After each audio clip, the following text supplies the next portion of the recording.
I really appreciate all of your flexibility in rescheduling our meeting that we were supposed to have on January 9th. And please raise your hand if this is your first OSU AP meeting. Great, good. Well, let's welcome our new members. I'd like to thank Barb Lang for hosting us in this fantastic meeting space today. Thank you, Barb. A housekeeping item, the restrooms are through these doors to the left and down the hall, so please feel free to leave the meeting room as you need. And I'm going to keep my comments brief today because I want to make sure that we allow plenty of time for our program. It's my pleasure to introduce today's speakers, Lauren LaBelle, and also our speaker, Becky Dixon. Lauren is the director of Ohio State's Public Records Office in the Office of University Compliance and Integrity.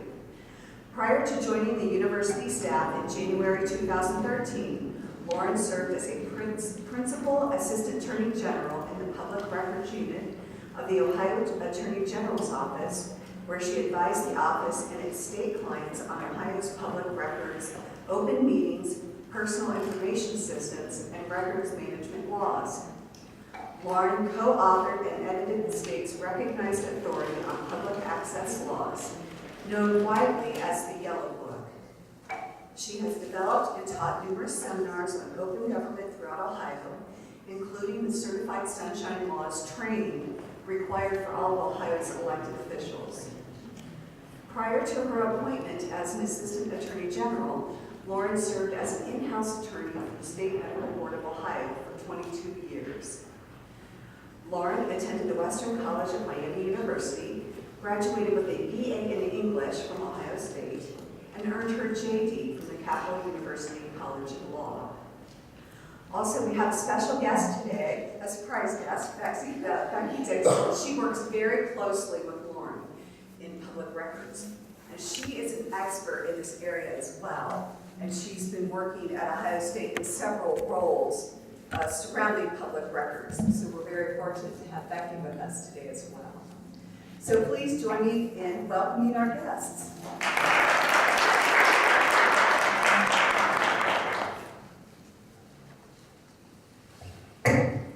You have here before you the entire Public Records Office in Ohio State University, the whole office, and we are really happy to be here because we are all about spreading the good news about public records law, promoting sunshine, transparency. Since the university is, like any other government office where Becky and I have worked, subject to this same law, the Ohio Public Records Act. The reason that I wanted Becky right up here instead of in the audience, shaking her head or going, to remind me of something is because when I get started, it's hard for me to stop. I just have so much to share about this law. And Becky works with this every day and works with you every day, people throughout the university, to actually put this law into practice. And she has a very down-to-earth approach to the practical application of the law. So when I start getting a little too flowery, Becky is here to just step in and turn what I'm saying into English, to plain English, and to offer some good examples about how this law applies here, how we have actually seen it in action. So feel free to jump in anytime, especially when I close you. We have a handout that we've given you, just a two-sided thing. These are talking points that I put together from some other presentations to give you a flavor of what the obligations, the legal obligations are that Ohio State is subject to. And as we go through, you'll find then that we get to some more practical pointers, things that will maybe answer questions that we've received from you and your colleagues throughout campus. Also anticipate some of the questions that you might have about how the law applies specifically to what you're doing, rather than just a broad overview. First of all, the purpose of this law, as I alluded to a minute ago, it's transparency. It is a law that applies to every state government office, or I should say every government office in the state of Ohio. It's not the federal freedom of information law you may have heard about, FOIA. You may get public records requests or letters from people saying, pursuant to FOIA, I want the following. Well, we don't turn those folks away because we know what they're looking for. They're interested in finding out information or getting documents from the university. So we don't stand on ceremony and have them specifically say, pursuant to Ohio's Public Records Act 14943 of the Ohio Revised Code, paragraph B. We don't make them do that. FOIA, though, is truly a federal law, and it is what it says it is. It's a Freedom of Information Act, information being the operative word. In Ohio, we are bound not by that law, which applies only to federal agencies. We are bound by the Ohio Public Records Law, the operative word there being records. So here we're talking about information, but we're talking about information that is documented in some way. So just want to make that distinction. And the idea is to allow the public, since we are a government office like any other government office, it's to allow members of the public to scrutinize what we're doing and make sure that, in their view, they think that we're carrying out our responsibilities to the public appropriately. So government in the sunshine, that's the intention of this law and its companion law, the Open Meetings Act in this state. A lot of people use it for things other than that, but there is nowhere in the law that says you can ask because you're interested and you want to scrutinize public officials. There's nothing that narrows it in that way. So we get a lot of people who will come to us and they will ask for, obviously, business purposes. I think Becky does a lot of work for private entities in the name of carrying out our public records law responsibilities. Nevertheless, that is the underlying purpose. And when we do analyze public records requests, one of the things we're looking for is, in defining what we have to turn over, is trying to understand how the information or the documents that we're going to provide really allow people to appreciate fully the government activity we're carrying out. Because sometimes they're asking for things that simply have nothing to do with the government. It's just none of their business. So that helps us to decide what we're obligated to turn over and what does not fall under this act, under the law. There are 3 essential definitions that you need to have an understanding of in order to understand how to apply this law, and they are very, very simple. The first is record. We're talking again about a records law. So we define a record, not necessarily a public record, but just a record that's subject to this law, as information that's kept by the university that is stored on a fixed medium. That's really essential here.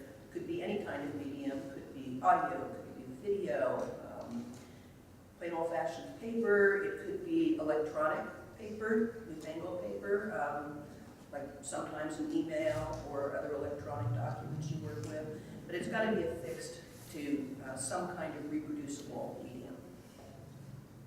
It is also created or received by or comes under the university's jurisdiction.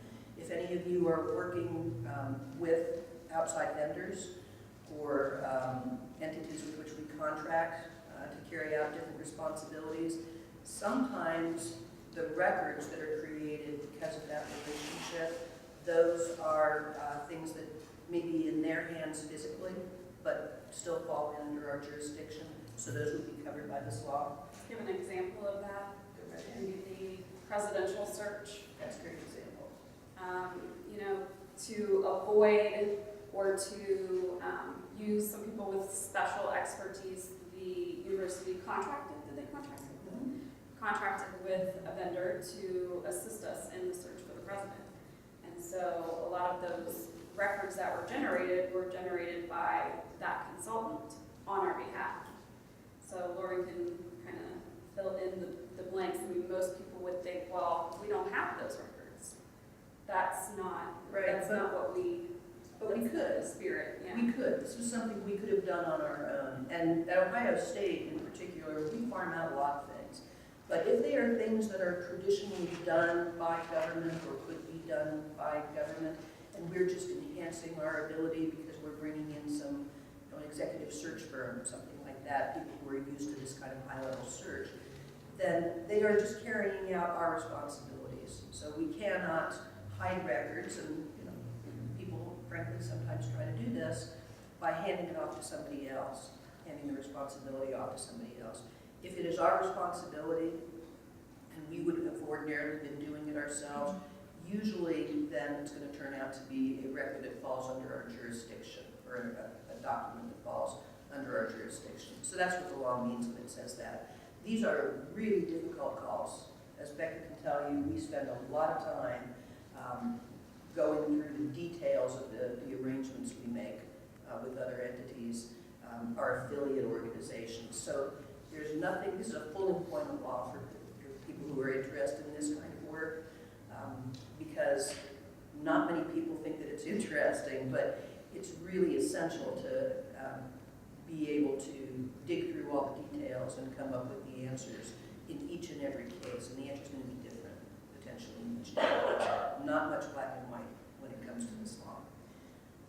So you've got information on a fixed medium, information created or received by or falling under the jurisdiction of the public office here in the institution. And the third thing, and the one where we tend to get hung up more than any other place, is that it's got to document, the information itself has to document the business of the university. And the statute covers a lot of territory. It says the organization, functions, policies, decisions, procedures, operations, or other activities. It's exhaustive. What I use as sort of a rule of thumb is, would a person who is not, who doesn't have that work-life balance, or who does have that work-life balance, I should say, would they be doing this on the weekend? Is this something that you would take home and you would be writing about on the weekend? Hopefully no. Work-life balance is really important. So if it's something that documents what you're doing in your private time, or even something like an email to people in your group saying, here's the list of what everybody's bringing for the potluck. Well, maybe you're going to have a potluck on work time, in the middle of a work day, or maybe it's a team building exercise and it's part of your day.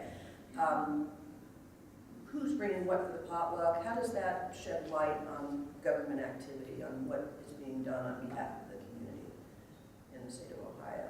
None at all. So you do that little analysis. Again, every time you are looking at a records request that's not for something that is clearly a public record or a record, you're going to do that little analysis for yourself. How does this document what the university does? How does this help people understand what we're doing on their behalf? So those key elements, and that gives you what we call a record in Ohio. If it doesn't meet one or more of those three criteria, then you have what I call, under UBO law, I call that a non-record, to help myself distinguish, because there actually are some good Supreme Court cases in Ohio explaining that non-records, things that don't qualify as records, are not accessible under this public records law. And we do have to tell people that, not infrequently. People ask for things that they just don't have a right to access. So being able to draw that line is Give a fun example. extremely helpful, sure. Maybe a request for video. Right. So sometimes we get really entertaining or interesting requests. Maybe one would submit a request wanting a copy of video of people checking into the Blackwell to see whether or not their spouse might be having some fun on the side. This is a not so hypothetical, by the way. Yeah, that's a real request. So would you think that would actually document the business of Ohio State University? The Blackwell actually being, these are university employees who are over there, and it is a university property. So the video, information stored on a fixed medium. Yeah. On a fixed medium, we could reproduce that. Created, received by, or falling into the jurisdiction of the university. Well, it's a university video camera. We're doing this on university property. How does it document the functions, activities, policies, procedures, operations, decisions of the public body or public office? We said no. We said no. It's not just because we don't want to be in the business of engaging in other people's drama, but it's really, I mean, you have a right to scrutinize what's going on, what your government office is doing for you, and here, providing access to that video, apart from the fact that it serves some other security purposes, and there are various reasons why we generally would not give something like that out, but as far as our obligation goes to turn that over to a public records requester, that does not further the public's ability to appreciate what we do as a university. So it didn't qualify as a record, and the answer to the request was no. We always have to cite, when you're denying a records request, you always have to cite to the legal authority that you have that either prohibits you from releasing a record or would allow you to release the record if you have the discretion. So we gave them that authority, and away they went. Yes? I'm just curious, for video, how long do they keep that? Like forever and ever? For that If particular, they're videotaping people that are going into that, we use that. you know, that's a super question, and it applies to more than just video. How long do you keep something? Records retention, it's a whole separate presentation, and whenever I give the records retention presentation, I bring chocolate for the group because people fade really quickly. When you start to talk about something like that, it sounds really dumb. It's really just, it's fun. It's just organization, housekeeping, stuff like that. But the chocolate certainly does help. Determining how long we keep the video or how long we keep any record, something that we determine really is a record of the university, determining that is not based on the fact that it's a video. It's based entirely on content. How long do we need to keep that particular record around in order to fulfill an administrative purpose so we can do our jobs? Or in order to fulfill a fiscal purpose, maybe we keep it around because we've got to have it for an audit, or the legal purpose, maybe there's something in the law that requires us to keep documents, particular documents for a certain period of time, maybe there's a statute of limitations on records of that sort, somebody could go out and sue, and so we have to keep them around for that period of time until the statute runs. And then the final part of the analysis is going to be its historical value. Archivists, and we have our own at the university, educational institutions in Ohio, public ones, have their own records retention archives function. At the state, it's handled differently. But the final analysis that any archives is going to do is, does this record have enduring historical value? Now, I think that everything that I do has got to be of interest to someone 100 years from now. You know, it's important to me, but does it have enduring historical value? Is it going to make a bit of difference 10 years from now, 30 years from now, 100 years from now? And 100 is kind of a truly a point at which archivists are going to say, will people that far down the road really be interested in what the university was doing? I'm going to say some of the President's Office material, maybe a lot of the President's Office material. You know, they come up with libraries for the records of people at that level and above. So things of that sort, I think an archivist is going to step in and say, we're going to hang on to this. But otherwise, most of the things that we deal with are going to have a very practical life. It's usually going to be 3 years or less. Here I've noticed we have things that we keep for a bit longer, but just as a rule of thumb, you want to have a really good reason to keep something around for more than 3 years. And then you have, and it's entirely based on that content analysis. So the question's going to be, or the answer's going to be different if you've got video, security video filming over at the Blackwell or any of the other buildings around here for that matter, than it might be if you were recording maybe you're recording a speech, not mine, but maybe you're recording a speech by a dignitary who comes to Ohio State, or maybe a speech by the president, something like that. That might really have some enduring value. So you're going to do that analysis every single time. Okay. So content, thank you for asking that, because content is really the key, and I can't emphasize that enough. It's always going to be the first thing when we've made the determination about whether or not we've got a record. We are going to determine whether or not we've got to satisfy a request and what we have or may not have to satisfy a request based on its content.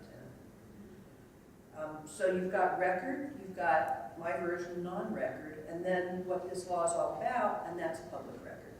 So the statute says that a public record, well, what it says is any record, so anything that passes the three-part test, any record kept by a public office is a public record, period. Which makes this a really, really easy law. The problem is, and it makes it more complicated than that, is that the statute then goes on to say, for page after page after page, literally, 29 exceptions to date, and they usually come up with at least one during any particular 2-year General Assembly. There are all these exceptions to the definition of public record. So the statute again reads, every record kept by a public office is a public record, period. The following are not public records. They just don't meet that definition. So knowing all of those, that becomes pretty tricky. Becky knows a ton of them because of where she has worked and how she has applied this law in the past. I know a lot of them because I've been around state government for a really long time, but we really rely to a great extent on the people who work with these records every single day to know the kinds of records that they keep, what the content is, and if there are any exceptions that apply. So when Becky is in contact with you to find out if you've got something that might be responsive to a records request, she's not only relying on you to help her figure out what kinds of records might exist out there, but she's also relying on you to share if you've got any information that could help us to better understand whether an exception might apply. Some things that we see a lot around here, we see, because we're an educational institution, we see a lot of exceptions for FERPA. And I guess I should say that there's a catch-all exception in that list of 29 for records the release of which is prohibited by state or federal law. One of those is going to be FERPA. We run into that a lot. Becky is expert at analyzing that. That's not an easy analysis. Wouldn't say expert. Yeah, I would say expert. You taught me something after my 30 years doing this. Becky taught me something about FERPA and how it applies to student employees. This was probably about a month ago, and I've had that question twice since that time, and I tell people, but of course, this is how it applies, because Becky told me so. But she's right. She's absolutely It's right. rare that I get to teach a lawyer something, so I'll relish in that a little bit. So FERPA, HIPAA, because of the medical center and the other, all of the overlay of medical activity we have here, because of personnel, Americans with Disabilities Act, FMLA, we do see that a lot. We see a ton of trade secrets at Ohio State, which is a little different from some of the other state offices where I've either worked or where I've counseled them on public records application. Here, because we have so much going on and because we run a lot of departments are like businesses, and we do have a lot of business functions that people in the private sector are carrying out, the same way we are.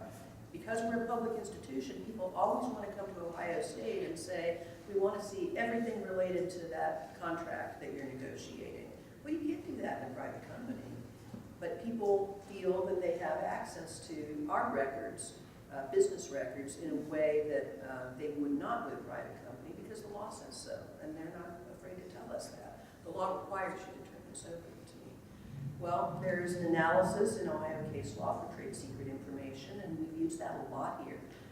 And we've used it, I think, now more that we've had a public records office, we have been able to apply that more at the front end, so that in our contracting, we're keeping an eye on the terms we put into a contract, so people understand what we would have to potentially turn over if we got a public records request, even though they are a private entity and they want to keep their information confidential. So that takes up a fair amount of our time. The Public Records Act, so that's all I'm going to say about exceptions, but if you have any particular exceptions that apply where you work that you want to check with us about, we would be happy to talk about them. And like I said, you can teach us an awful lot of things that apply to your work. As far as requirements go for how we have to act if we get a public records request, we've got a legal obligation under the statute to provide access to public records promptly. That's for somebody who wants to come in and look at them. The word the General Assembly uses is promptly. Or for copies of those records within a reasonable period of time. And reasonable is one of those things that is based on very much on the individual facts and circumstances of the request.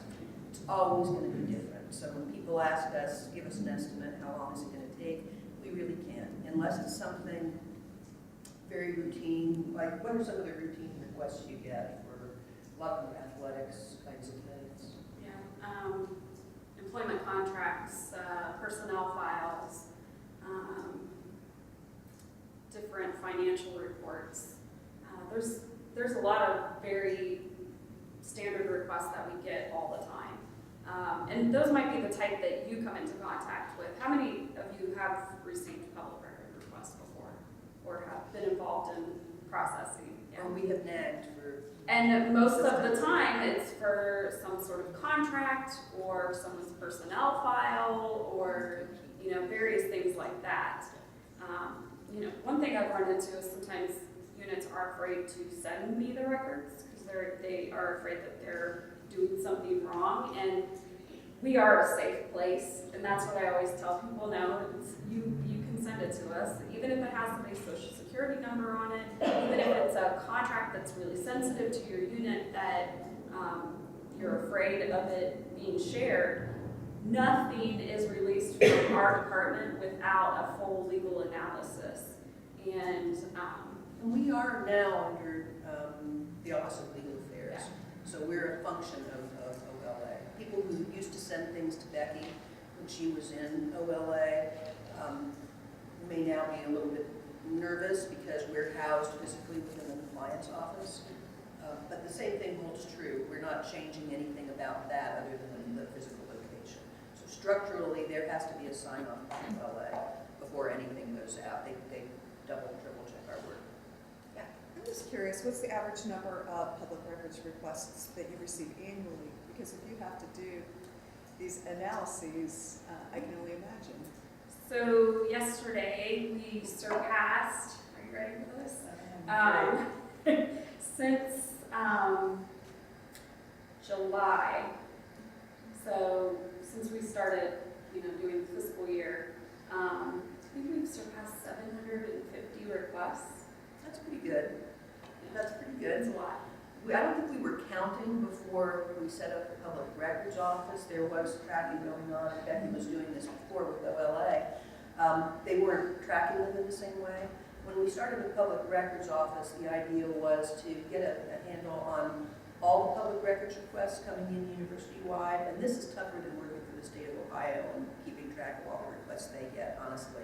This is a city up here, and people get things that, why would they tell us about them? Now they've figured out that we're here, we figured out where they were, and so we have this cooperative arrangement with different offices around campus, and we actually have some folks who are embedded in different offices that get a lot of public records requests. They handle theirs. We know what they're doing, they know what our guidelines are, and so for something that is very routine, they are going to go ahead and process those to track them. So if we called and asked, how many did you get, or did you get this one, they can tell us that. But anything that comes from an office or is received by an office that doesn't get a lot of requests, those are going to come to us, or those folks are going to come to us, and we're going to help them. And we're going to keep track of all of those requests, and that's the 750 plus that he's talking about. Yeah. And I think last year, we were going on a calendar year until just this past July. And we were looking at, I think in our first year of operation, we were looking at about 500 requests. We have, and that's not counting the ones going to our partners out there who are dealing with their own. So Yeah, just so for this, us, this that's fiscal 700. year, we're at 443, just this fiscal year. So we will probably surpass, I would say we'll surpass 700. But we also, we don't just handle, you know, if you decide to send it to us. We also encourage people to send us, anytime you receive a request